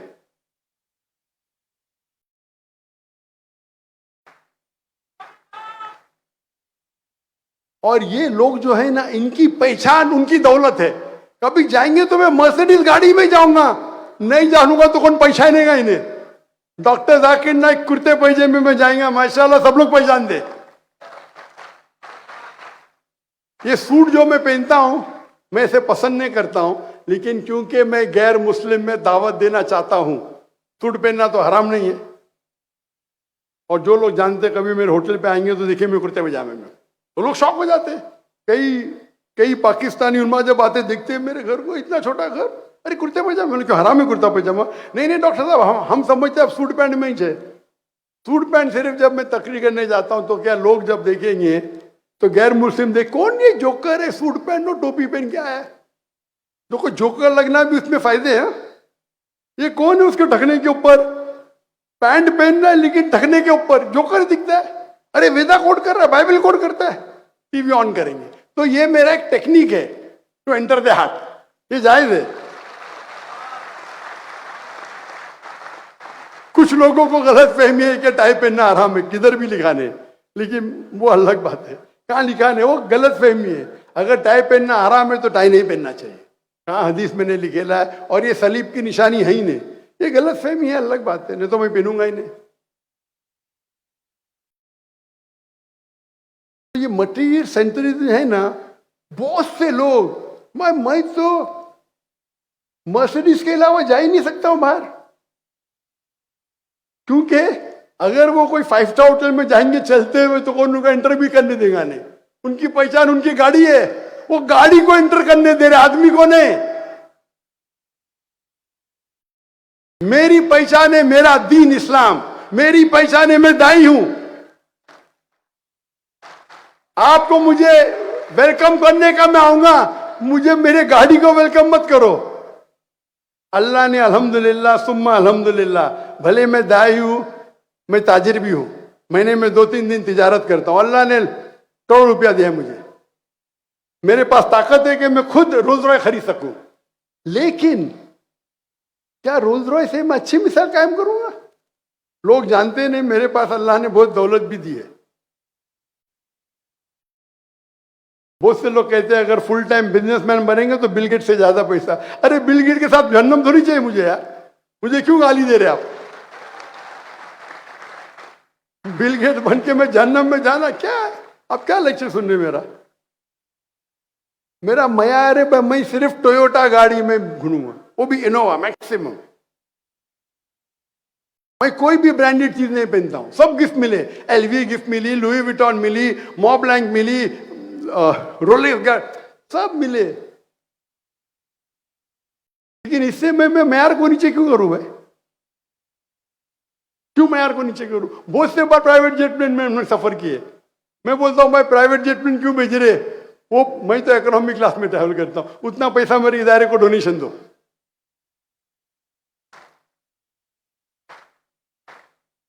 मैं चाहता हूं तो मेरा उसूल है, मैं कभी भी जिंदगी में पैसे देके बिजनेस क्लास ट्रैवल किया नहीं सिर्फ एक बार, वो मजबूरी थी, मेरे खिलाफ वारंट आ गया था और टिकट फुल थी, तो बिजनेस क्लास में एक ही बार पैसे के, वरना तो बहुत बार ट्रैवल किया जब हुकूमत बुलाती हो सब। मेरे पास पैसे की कमी नहीं अल्हम्दुलिल्लाह, लेकिन मैं सोचता हूं कि मैं अगर बिजनेस क्लास में ट्रैवल करूं, उसके बदले में अगर इकोनॉमी ट्रैवल करूं, बिजनेस क्लास टिकट तकरीबन 5 गुना ज्यादा महंगी होती है। कम से कम 5 दाई को मैं दावती मैदान के लिए फ्री टिकट दे सकता हूं, ये मेरी सोच है। अभी जब मैं आ रहा था, मैं जहां भी दावती काम के लिए जाता हूं खुद पैसा भरता हूं मेरे टिकट का खुद, अनलेस हुकूमत बुलाती है। तो हुकूमत बुलाती तो मैं वो राजेश से नहीं बोल सकता मैं मेरी टिकट खरीदूंगा। लेकिन इस टाइम जब मैं पाकिस्तान से आ रहा था तो मैं कतर के जरिए आया, कतर एयरवेज में, और मैं खुद की टिकट से आया, तो मैं इकोनॉमिक क्लास में था। सब पाकिस्तानी डॉक्टर जाकिर ने इकोनॉमिक क्लास में, और जैसा कि मैं हराम किया कुछ। मैं बोला क्या ऐसा देख रहे डॉक्टर साहब आप इधर? मैं बोला क्यों, मैं कुरान की कोई आयत है क्या इकोनॉमिक क्लास में नहीं ट्रैवल कर सकते? मैं चौंक गया। मैं बोला मैंने शायद कोई हदीस नहीं पढ़ी जिसमें लिखा हुआ है कि इकोनॉमिक क्लास में ट्रैवल करना हराम है। हो सकता है ना, अगर आपके पास पैसा नहीं और फिर इकोनॉमी में ट्रैवल करते बड़ी बात है। पैसा देने के बाद आप नहीं ट्रैवल करते, इसमें इज्जत है। और मैं मिसाल दूंगा शेख सुलेमान राजी की। किसने नाम सुना शेख सुलेमान राजी, सऊदी अरेबिया के? हाँ, चंद लोग ने।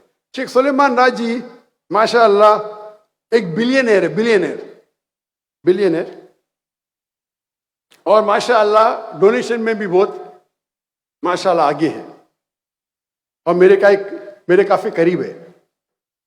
जब मैं लास्ट टाइम चंद साल पहले उनको मिलने गया था रियाद में, सॉरी मक्का में मुलाकात हुई थी, रियाद में रहते वो, तो वो कह रहे थे मुझसे कि मैं हमेशा इकोनॉमी क्लास में ट्रैवल करता हूं। उसकी दौलत कितनी होगी? 40-50 बिलियन, उससे ज्यादा होंगी। $100 बिलियन तो होंगी उसकी। वो इकोनॉमी में ट्रैवल करता है। तो एक बार उन्हें कहने लगे मुझसे शेख सुलेमान राजी, जब मैं टिकट काउंटर पे गया तो वो टिकट काउंटर वाले ने कहा शेख आप इकोनॉमी में ट्रैवल कर रहे हैं, आपका बेटा फर्स्ट क्लास में? तो शेख सुलेमान ने जवाब दिया मेरे बेटे का वालिद अमीर है, मेरा वालिद गरीब है। हमें इनसे इबरत हासिल होती है। इतना बड़ा आदमी, पैसे की कमी है। उसने जब वक्फ कायम की, उसके बहुत से वक्फ है, आखिरी वक्फ जो कायम की 120 बिलियन रियाल, $30 बिलियन की वक्फ कायम की, आखिरी वक्फ। उसमें वक्फ में लिखा है कि कोई भी ट्रस्टी अगर मेरे वक्फ के पैसे से ट्रैवल करता है तो इकोनॉमी में ही करेगा। और उसके ट्रस्ट के वक्फी सब जो उसके ट्रस्ट के जो उसके वक्फ के ट्रस्टीज है, कई बिलियनर है, मैं उनको जानता हूं। वो कहते हैं शेख का बस चले तो हमें चला के लेके जाएंगे।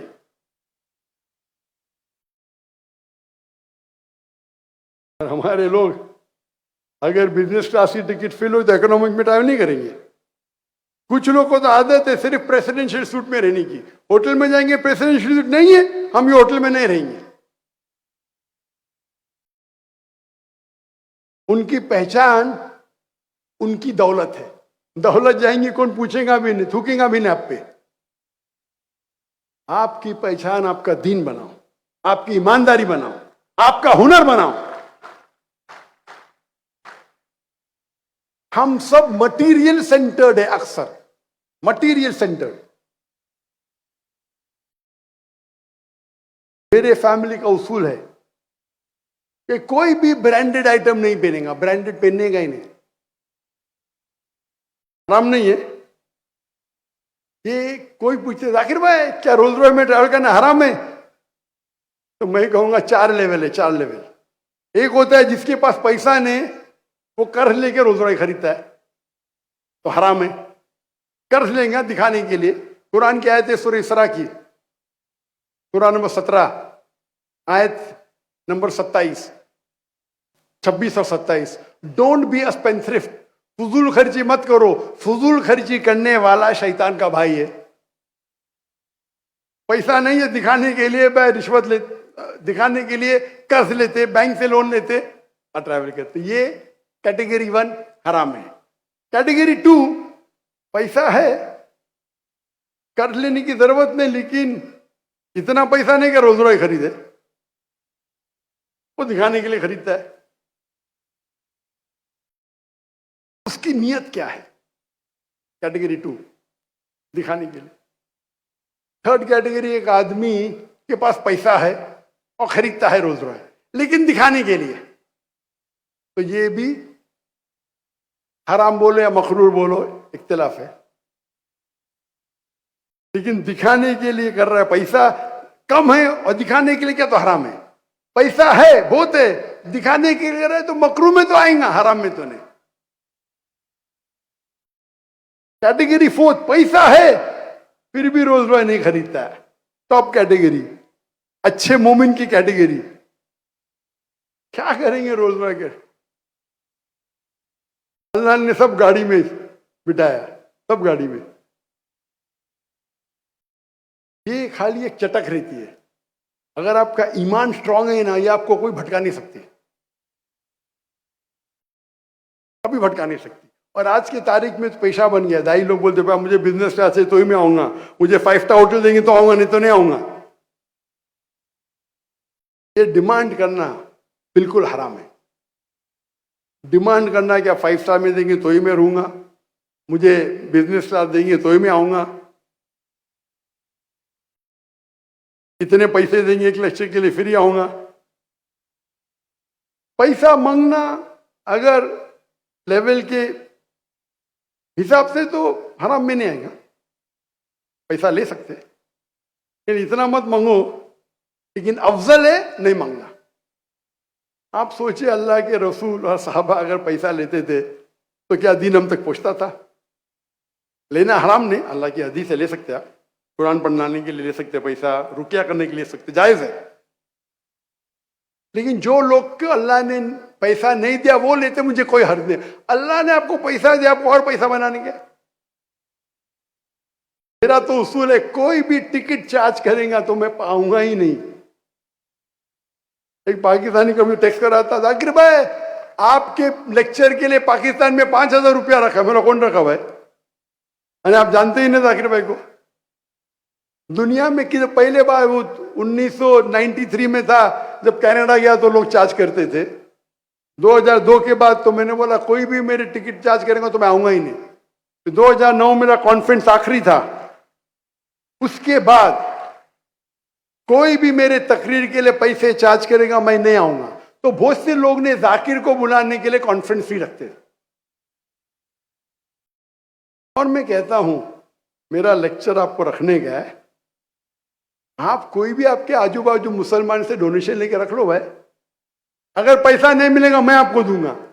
हजारों लेक्चर दिया दुनिया में, एक ऑर्गेनाइजर ने मुझे नहीं कहा कि डॉक्टर साहब मेरा हमका लेक्चर रखे और हमको पैसा मिलाने। मैं जब कोरिया गया था मैंने कहा मैं कोरिया में मुसलमान का मैं डरो मत, मैंने बोला मेरे क्रू के लिए एक सिंपल होटल लेना तो भी अखराजात में भर लूंगा। 5 स्टार होटल, मैंने क्या हो गया भाई 5 स्टार होटल